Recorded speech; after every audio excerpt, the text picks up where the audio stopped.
Kaden Gneiting, welcome to the Disciple of Christ podcast. It's good to be here. It's been fun. This is my first time doing an interview with somebody remotely. I like to be in person, but you are up in the slightly colder weather of Idaho, are you not? Yes, sir. Idaho Falls. Okay, wonderful. How now people are noticing your lack of beard as well as your glorious cherubic youthfulness. How old a boy are you? I am 20 years old. Okay, 20 years old. Tell me a little bit. How did we ended up connecting the first time? Facebook seems to be how I meet quite a few people nowadays. That's the place. You're too young to even remember MySpace. I had a MySpace back in the day when I was first promoting my music. You don't remember that, but now Facebook. I've never had a MySpace. Facebook and Instagram are the only two things I've got now. I just think it's so funny that MySpace is what dates somebody. Now, so tell me a little bit about this. You were raised LDS, correct? Yes. Hey, what's that? Give me a little bit of your upbringing. What did it mean growing up LDS? How did it transfer into you feeling personal faith? I mean, as it is with most people who are raised in the church, it's everything. Social life, religious, everything that we do is centered around.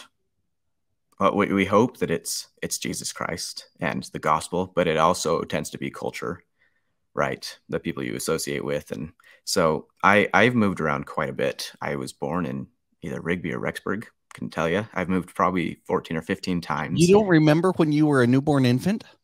I do not. And the names are close enough. They all start with R's. Yeah. But somewhere here in the Idaho Falls area, southeast Idaho, I was born. Boise and Meridian. I've lived a couple different places in Utah, and all very heavy LDS populations. So it's always been very easy for me to make friends, obviously going to church on Sundays, seeing people in school. And that kind of has played into most of who I am today, is the moving around, being able to meet anybody.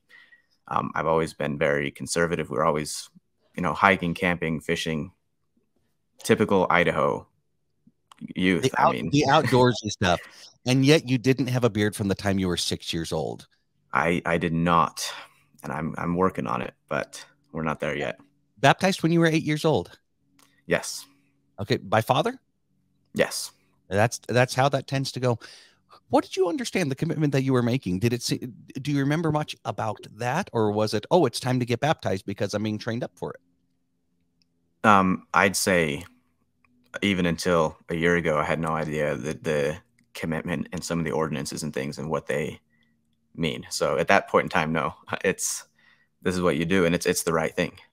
Everyone will tell you that. And tell me this: what are the first things that started to geek you out? You started to get a hyper interest in something. What would that be? I was a soccer. I played soccer for probably 15 years, both in school and in other recreational. Is there a highlight that you wish was recorded so you could send to the scouts? Them soccer scouts. After seeing how sports evolves in high school and through college, I'm glad that I'm not in sports and that I've pursued. It's fun, and I'm gonna keep it as fun. Okay, very good. Were you a Boy Scout yourself? Yes, Eagle Scout. Oh, there we go. I feel so bad. I never got my paperwork done, but I always loved that scouting stuff because, I've mentioned before, anytime that I think about the joy and love that I have towards the scouting program in my youth, images of pyromania come to mind. I'm glad no mountainside ever burnt down. There are many stories which are not going to be shared on this podcast. Very good. Now, okay, so let's talk about this. Were you eager to be a missionary? Now, and you were qualified to go out as a missionary at age 18 because President Monson had changed that policy. Yes.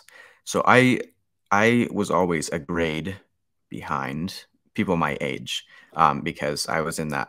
My birthday is in August, so I'm right in that weird middle section. So all of the kids who were on missions, all of the friends that I associated with, were out a year before me. So I went out when I was 19. But yes, I was very eager to be out on my mission. I consider myself a poster child Mormon boy. Well, give me this. It's a poster child. Keep expounding upon that poster child Mormon boy. What were your hopes, your goals as a missionary, and give it a little bit of lead up into where you were called as a missionary, or leading up to me wanting to serve a mission? Leading up and getting called as a missionary. So I did the mission prep classes 4 different years. In Utah, I went to a couple of those classes. I also did them 2 or 3 times here since moving to Idaho 3 or 4 years ago. And so I was very familiar with Preach My Gospel. I loved it. I love teaching. I love going in there and having discussions with people. And like I said, I've been, when I consider myself the poster child, went to the temple every single week for about 5 years between Utah and Idaho.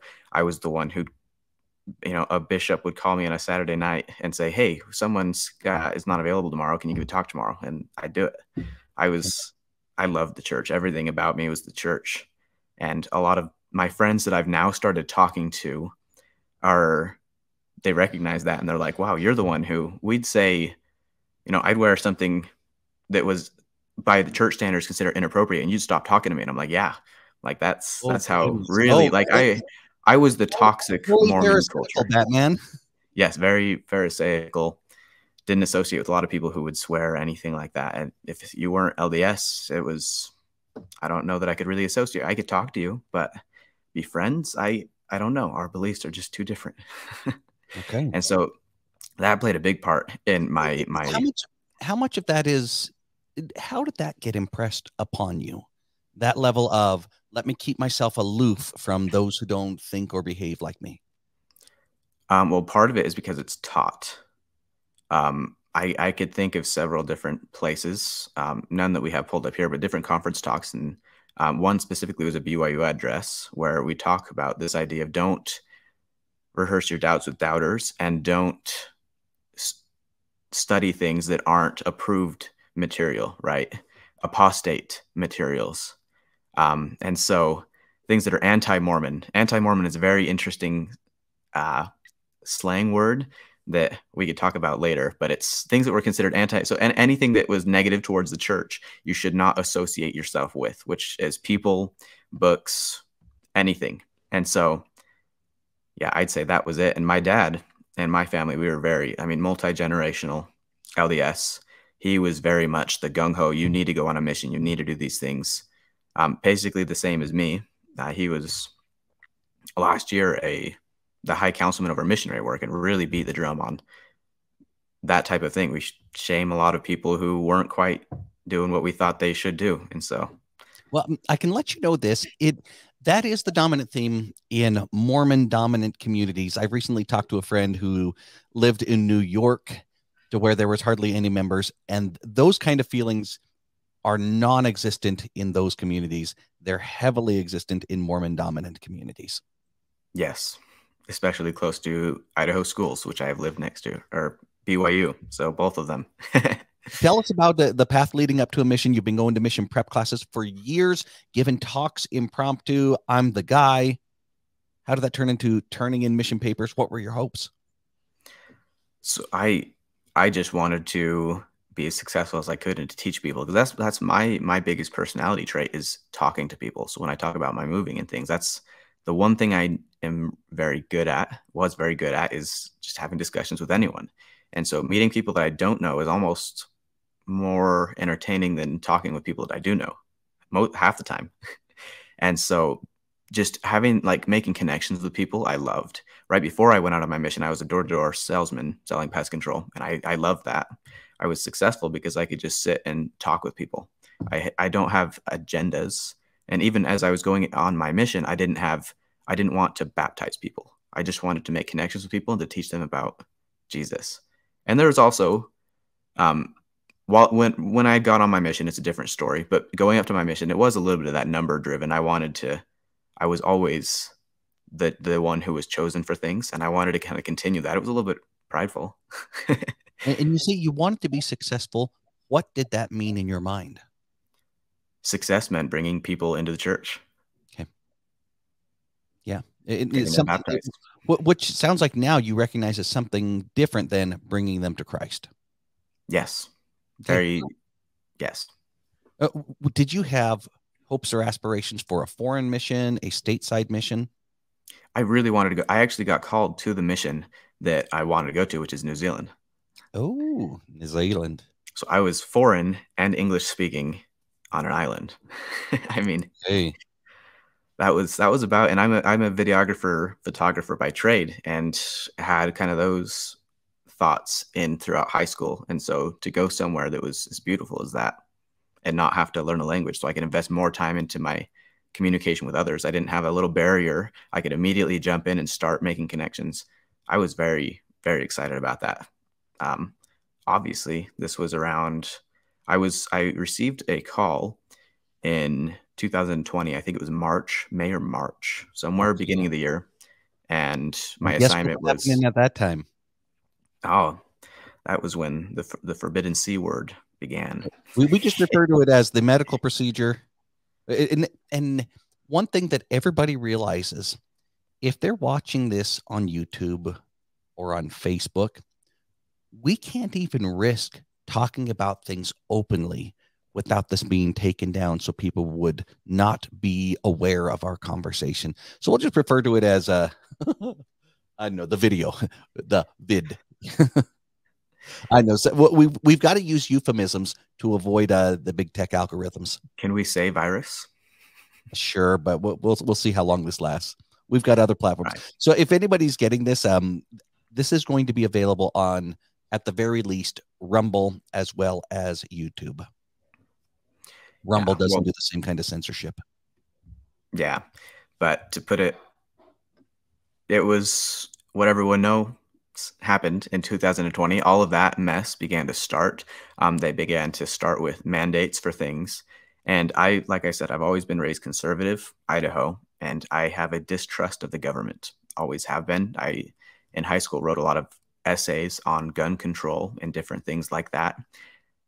Very, very conservative leaning. And so when all this started happening, I was like, nah, not going to be for me. That was right that summer when I was out selling door to door. Who impressed those ideals upon you? That's how I've been raised. So my dad, we've always been very conservative. I grew up hiking, camping, fishing, shooting guns, doing all of the things that are now very frowned upon. It's so interesting that conservative now so quickly translates into distrust of the government. Yes. And yes, there's a lot you can go into there, but I'm not political. I distrust everything. So how are you interpreting things as face diapers / medical burqas are now the norm? Is this happening in the mission field or prior to entering? So this is prior to me entering, because I did an online MTC in September. That's when I began that. So before that, it's bonkers to me, an online MTC.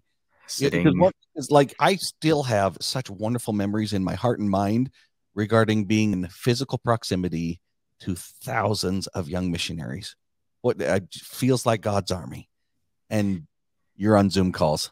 I'm finally past my PTSD, and I can have these types of calls with you after endless Zoom calls and Facebook. But yeah, so up until that point, I started studying things. My dad and I actually we created a little Google Drive document that he and I would just add to different studies we wanted to study and understand. Facial covering efficacy, injections that were rolled out post. That was during my mission. We'll get to that in a minute. And, lockdowns, social distancing, what do all those terms mean? Where do they originate? And basically came to the conclusion, all of this was a hoax. People might be dying. Oh, there's conversations we can have about that. I think it's hospitals a lot of the time that have to do with people end up passing. And just decided that I wasn't going to do that. So my whole summer, I'd have people on the doors asking me and whatnot. I'd just say, all right, I don't need your sale. I'll move on. I'm not going to compromise my values for your pretend. That's Let me ask this. What was being shared with you you're in the mission field by this point, aren't you? No, so this is just me. I was knocking doors on doing sales, and you won't wear the medical burqa / face diaper. Yes. So then I start my MTC, and that went all fine. That's all on Zoom. Had discussions every single day. And then I got out on the mission field. And the first thing that happens, I sit down in a room with my mission president, and we're probably 10 feet away. It was much further than the 6 feet that's listed on every single door in the building. And I sit down and I pull my facial covering down. Is 6 feet distance and mask. I mean, I think they're still there in a lot of places, even in Idaho here. I walk around and you've got the masks are recommended. I think a lot of places in Idaho Falls have taken them down now, but okay, at that point in time, and I'm trying to keep down the feelings of nausea, but I'll do my best. yeah. So to clarify, I was reassigned on my mission to the West Virginia Charleston mission, and I never made it out to New Zealand. Yeah, well, New Zealand had some of the harshest. Yeah, I mean the leader of New Zealand, she's an ex-Mormon, and she is full-blown totalitarian communist. What a filthy woman. I'm going to add my commentary. I try not to add too much, but what a disgusting, evil woman. Oh, no, I agree with you. President Russell M. Nelson of The Church of Jesus Christ of Latter-day Saints continued his 9-day Pacific ministry by meeting with Prime Minister Jacinda Ardern. I think the world will discover that they've got a real leader here. Today, a state of national emergency has been declared across New Zealand. A peacemaker. They're using the powers under the Health Act, the signing of epidemic notices, and now being in a state of national emergency. We have all of the legislative means possible, all of the enforcement powers.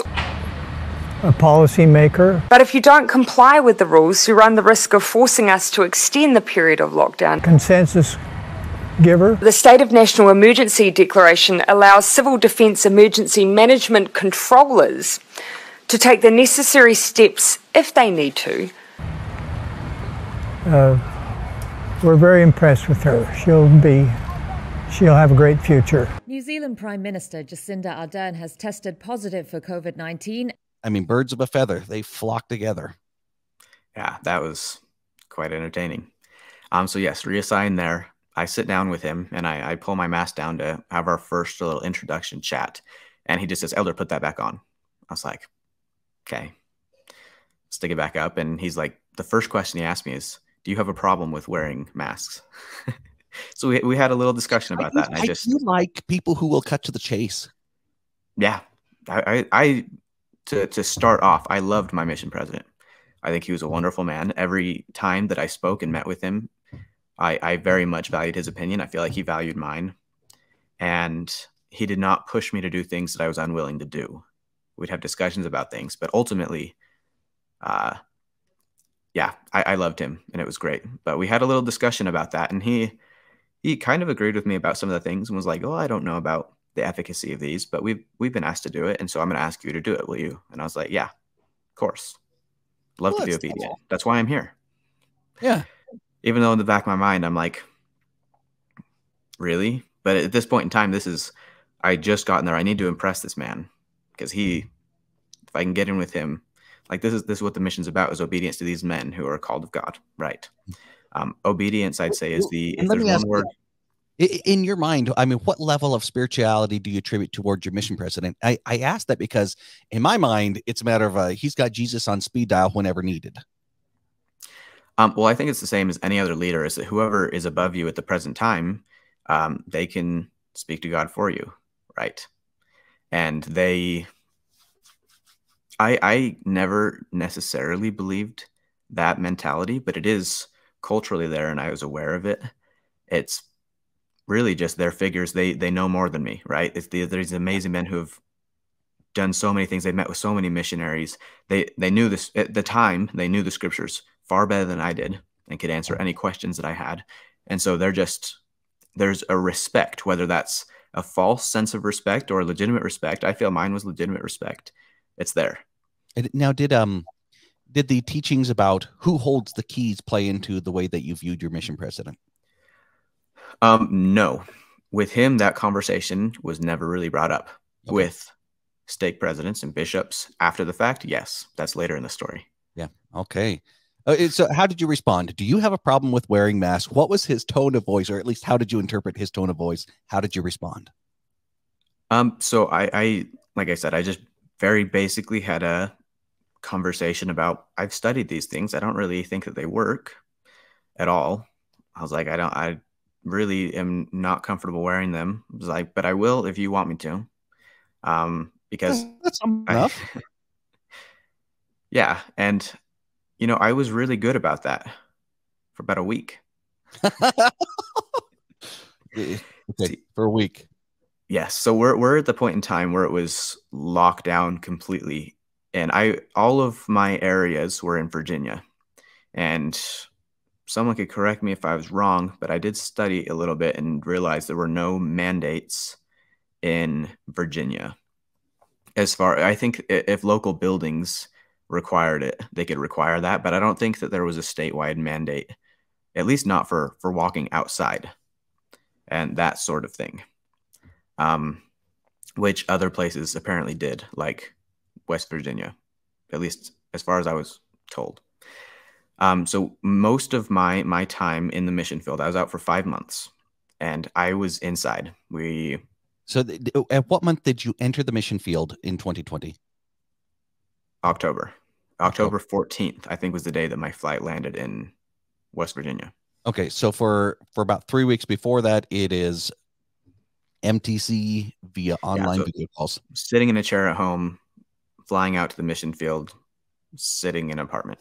Did you feel like you made friends that became brothers on those Zoom calls? Because that's something to where it felt like a wonderful brotherhood, that district that I was in. My district was amazing. I met some people that I very much enjoyed speaking with, and that I think I could have further conversations with. All of them that I know of, except for maybe some of the sisters, are still serving. I think all of them are still serving. So I haven't really had the conversation with them about anything. I haven't spoken with any of my companions or my trainer or any of that.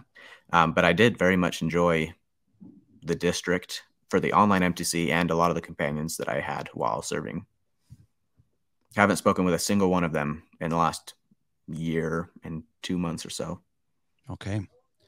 So you kept your face diaper on for about a week. What changed? You noticed that it's not a statewide mandate. What's running through your mind?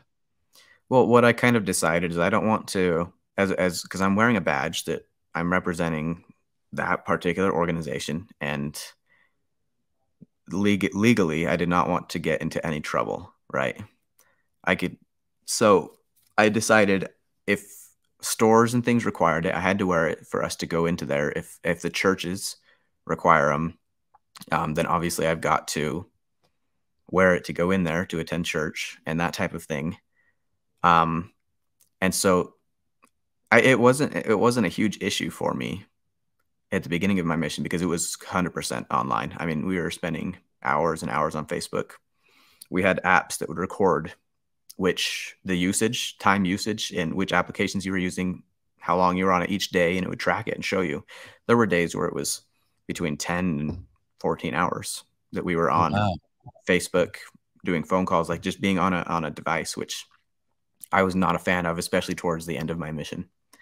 What were the metrics for success that your leaders were telling you? So success was always, in my perspective, attributed to numbers.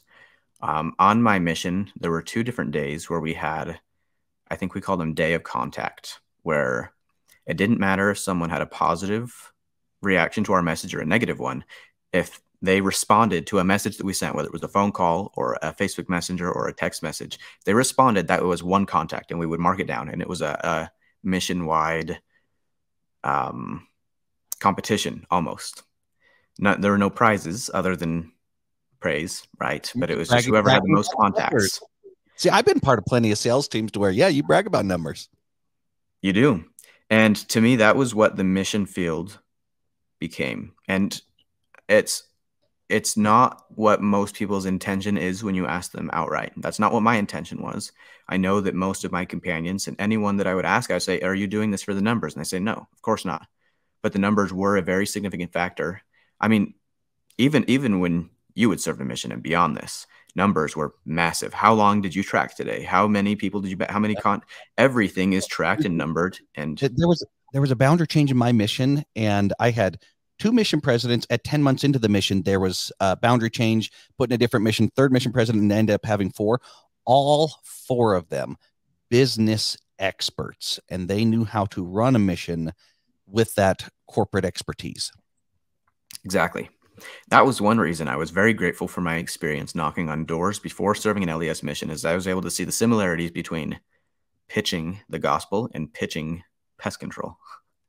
They were very similar. I mean, the handbook that I read to do sales, to become successful at selling, had very similar practices that are in the mission handbook, and the way that we were taught in our various Zoom and very few in-person meetings that I had, as far as districts and zones and mission-wide meetings, where it's, I mean, I don't remember most church leaders' names anymore, to be frank with you, but we had I believe he was a member of the 70 that came and gave us did a mission-wide Zoom call, and I that one stuck out to me because it was all about gaining people's trust.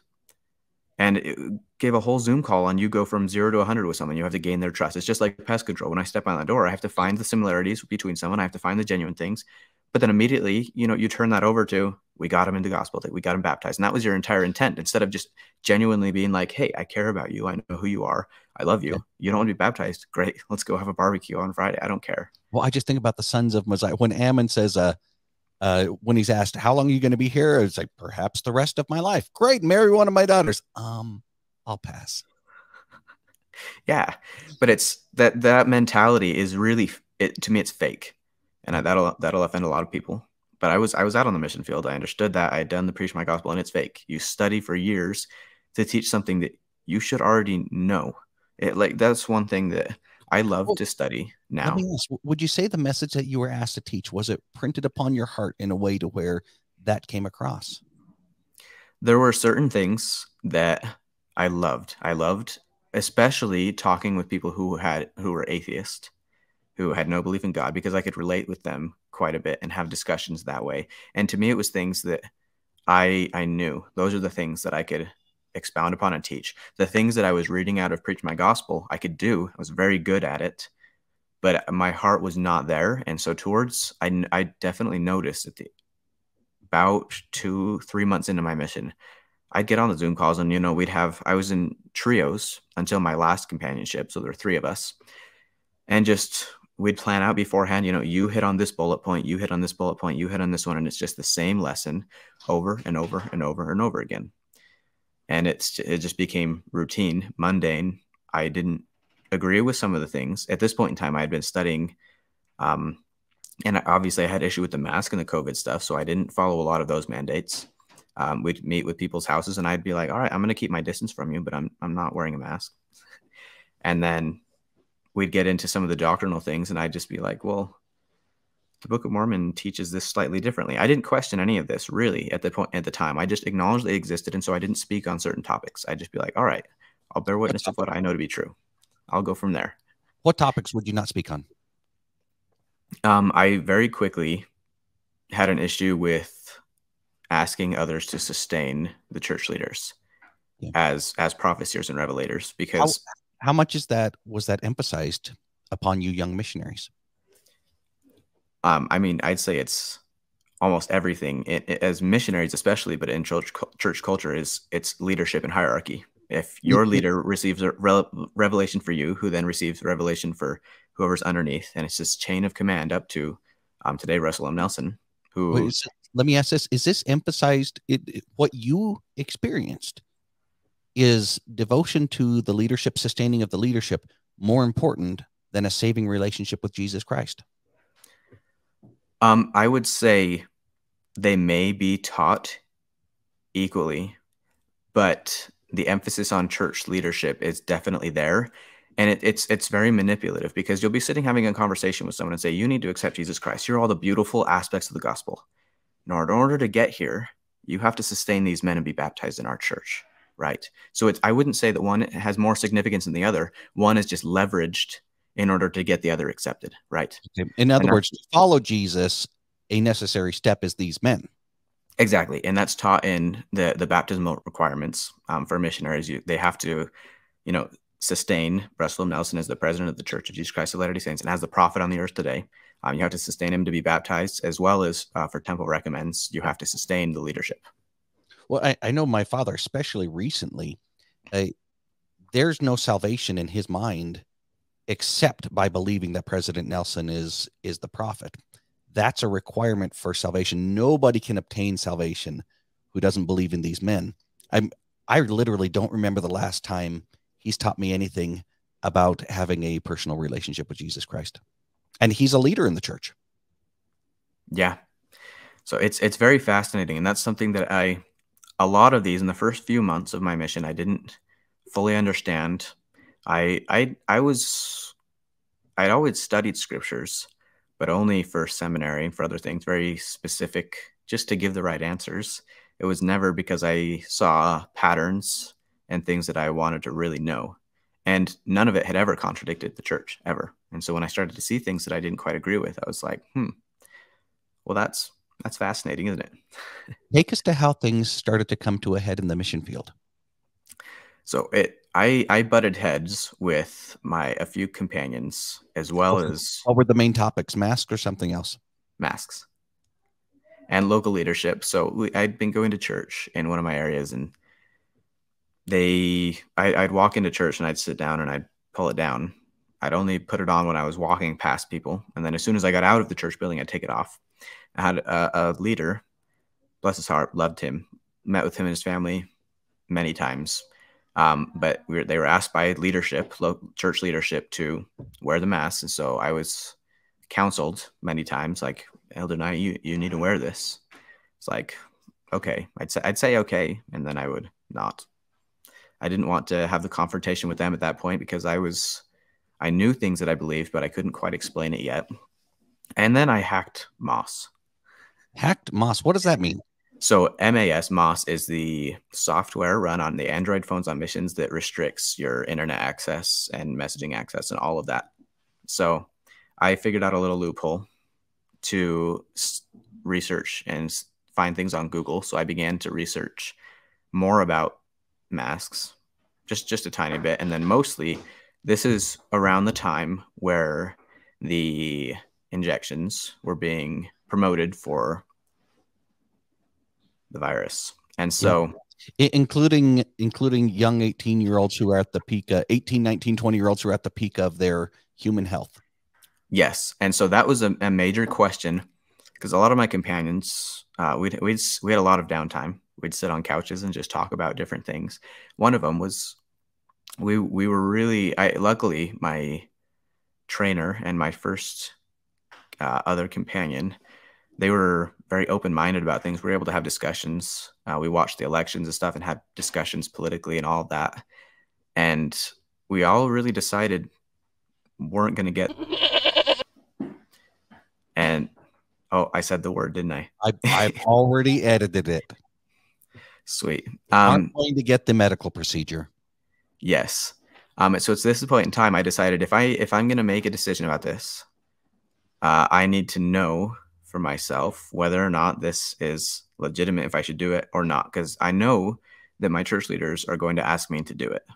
I feel that they're going to, because it's local, like the government is going to do it. And so I felt that the church has already complied with other things. They're going to ask me to comply with this.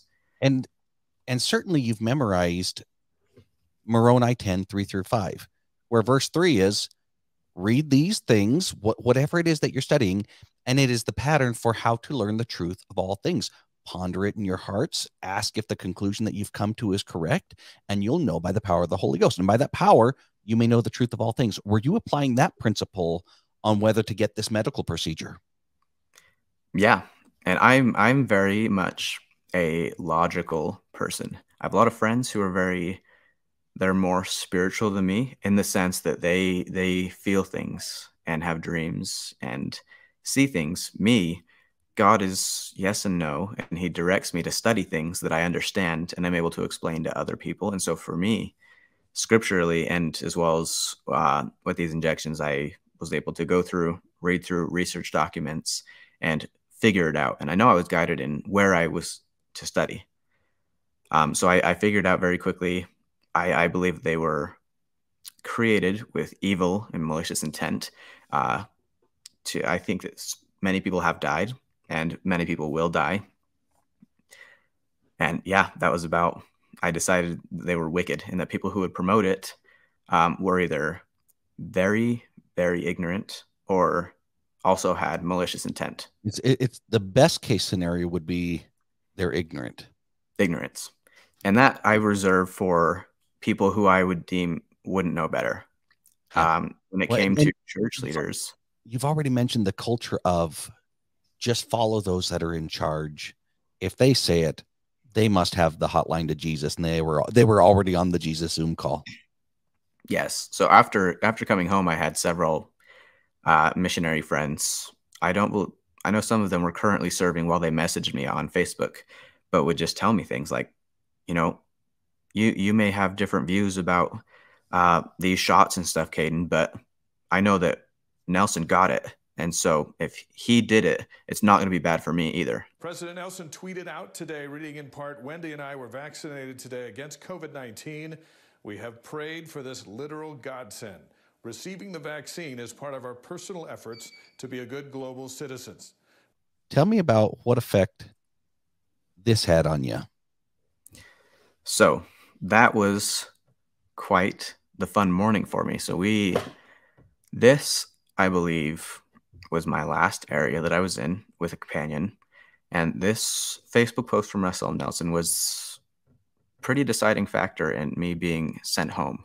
So I was studying in 2 Nephi chapter 28 that morning as my personal study, read through it, and I get to the end, and I ended reading verse 31, where it says, "Cursed is he who putteth his trust in the arm of flesh, save their precepts are given to you by the power of the Holy Ghost." And it's that specific phrase, "Cursed is he who trusts in the arm of flesh." That stood out to me. And I immediately opened Facebook because that was our tracting. And I'm just sitting in my bed for my personal study and for this. I open up Facebook, scroll. The first post is this post from Russell Nelson with his sleeve rolled up, arm of flesh. They're getting what I had just previously decided was wicked. And the phrasing he uses in here was like, it hurt my soul. This was a painful thing to read, encouraging us to be good global citizens and that it was safe and effective, a literal godsend. I agree with him on that, but not about which God we're talking about. Yeah. And so this is a major transition because young Mormon missionaries, we are all raised with, this is the person closest to God in the entire world. And now he's promoted as a hashtag global faith leader. He's teaching us to be hashtag good global citizens. And he's promoting on a global scale hashtag good global citizens, as this is hashtag safe and effective. Yeah. And it was very... Are you attributing motive to why he's doing this? In other words, what changes are you going through? So it was difficult because Nelson was my prophet, right? He was the one that I was like, I will do whatever he asked me to do. And then seeing this and receiving spiritual witnesses, I saw this and immediately I did not attribute it to intent. I just thought, he's wrong. He's made a mistake. And that's the way most people that I know of who have similar conservative / freedom leanings, they'll say, well, he's mistaken on this. President Nelson really says, hashtag hear him. Therefore, right, you can go to Jesus for yourself. But it sounds like you're not willing to just give a pass on he's mistaken. No. And at that point in time, I've heard it from a lot of people. I had the same thoughts where it's, he's a medical doctor. He obviously, being raised in his Western medicine, is going to approve of these types of things.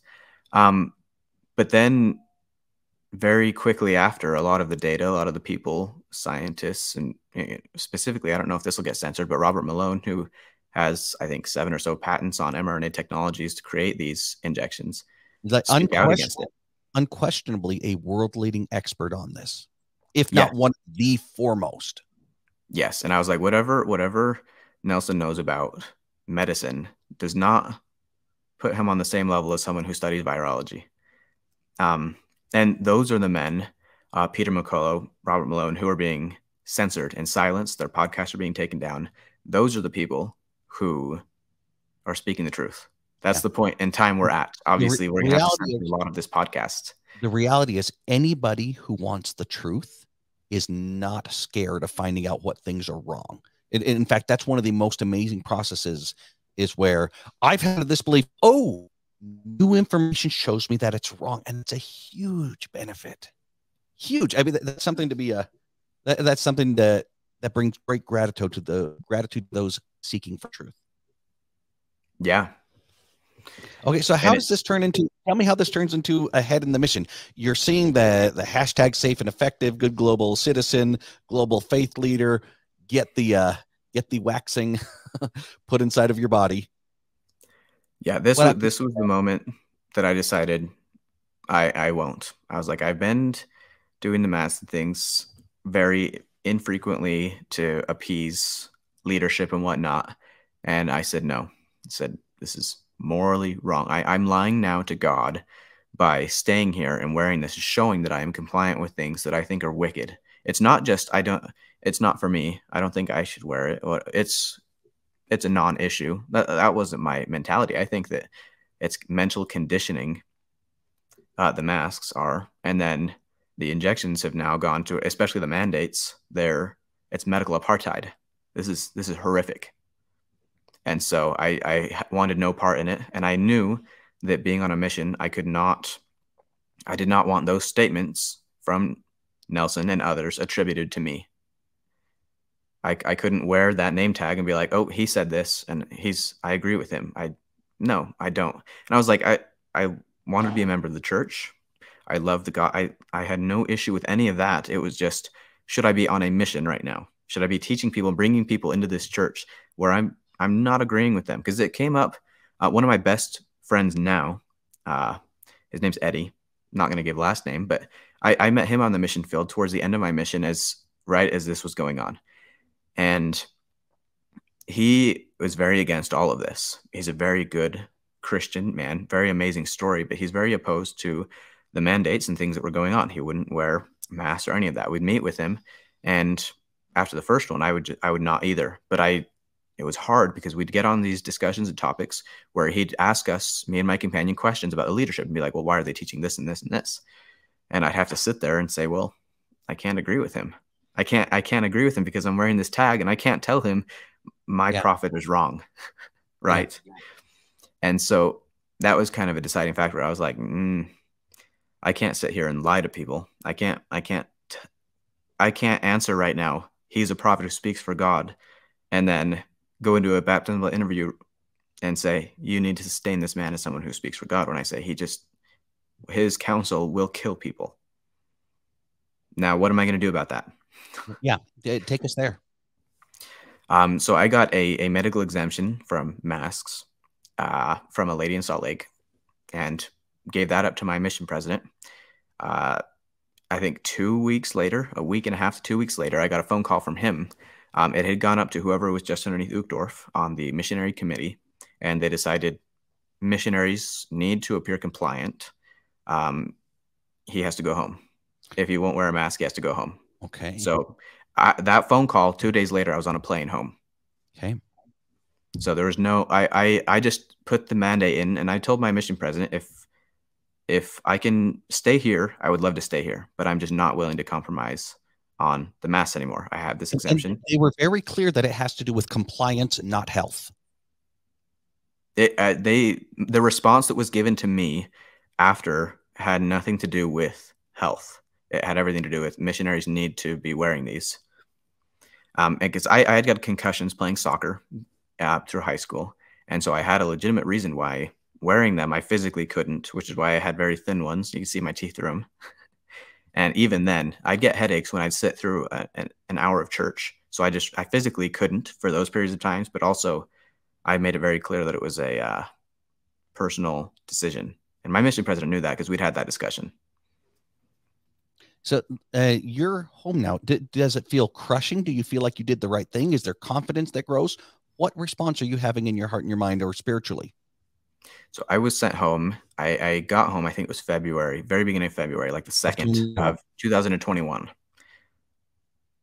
So between my home MTC and being sent home around then, it was about 5 months that I was out. At first, absolutely. Most people didn't know I was home because it wasn't publicly announced. But it's very culturally unacceptable to be sent home from a mission. My mission president told me, though, he said that he feels that I had completed my mission, and I received whatever certificate it is for being honorably released, right? It wasn't an unhonorable release. And then I said, was it considered a medical release? No, it was an honorable full-time mission release. Okay.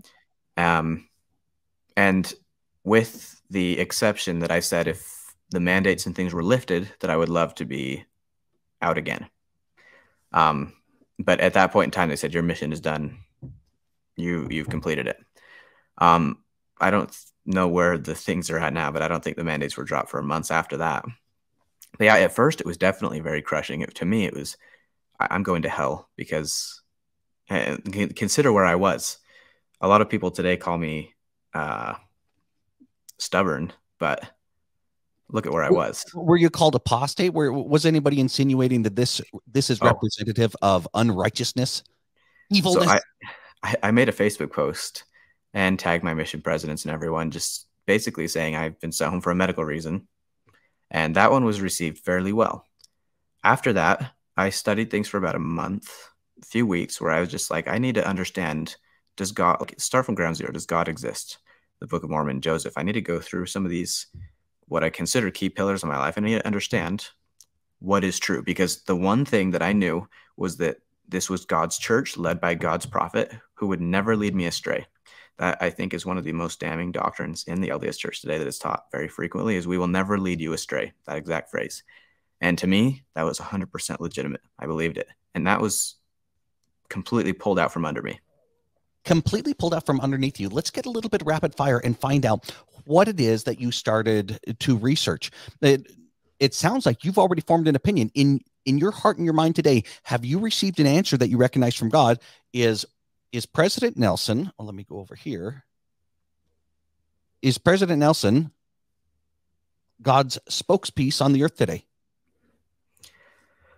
So one thing that got me really okay with being sent home from a mission is I want to understand, what is a prophet? What is the Church of Christ? What are some of the issues in early church history? And so to me, in Numbers 11:29, where Moses is speaking, is pretty clear, where it's all men can be prophets. All men can speak for God. And so I was like, what makes me different from this person? So I started to dive into, there are quite a few. The big one for me was, can he lead us astray? And so I wanted to go through and understand, what is a prophet? What can they do? Can a man lead us astray? And doctrinally, there's no support whatsoever, other than, Declaration 1 from Wilford Woodruff, to support the idea that a man can never teach false doctrine, can never lead you astray. Yeah. Right. And so I started to go through things like, 2 Nephi 28:31, where it's cursed. The Joseph Smith translation of Mark 9 is wonderful, where if the seer transgresses, pluck him out, which the church admits in the heading of that chapter is leading astray, even though they don't include the I in there. And so I just started to see so many different topics that are mentioned in the Book of Mormon, specifically doctrinal things that are contradicted by current church teachings and past church teachings. So I started to get into, what does the church teach about polygamy? What is, Doctrine of Covenants section 132? What does that mean? Because it blatantly contradicts Jacob 2 in regard to David and Solomon. I wanted to understand, what is the Church of Christ? They teach, this is the kingdom of God on the earth. But Joseph Smith said the church and the kingdom are not the same. The church is spiritual and the kingdom is physical. And so I started to dive into all of these different topics and say, they're wrong.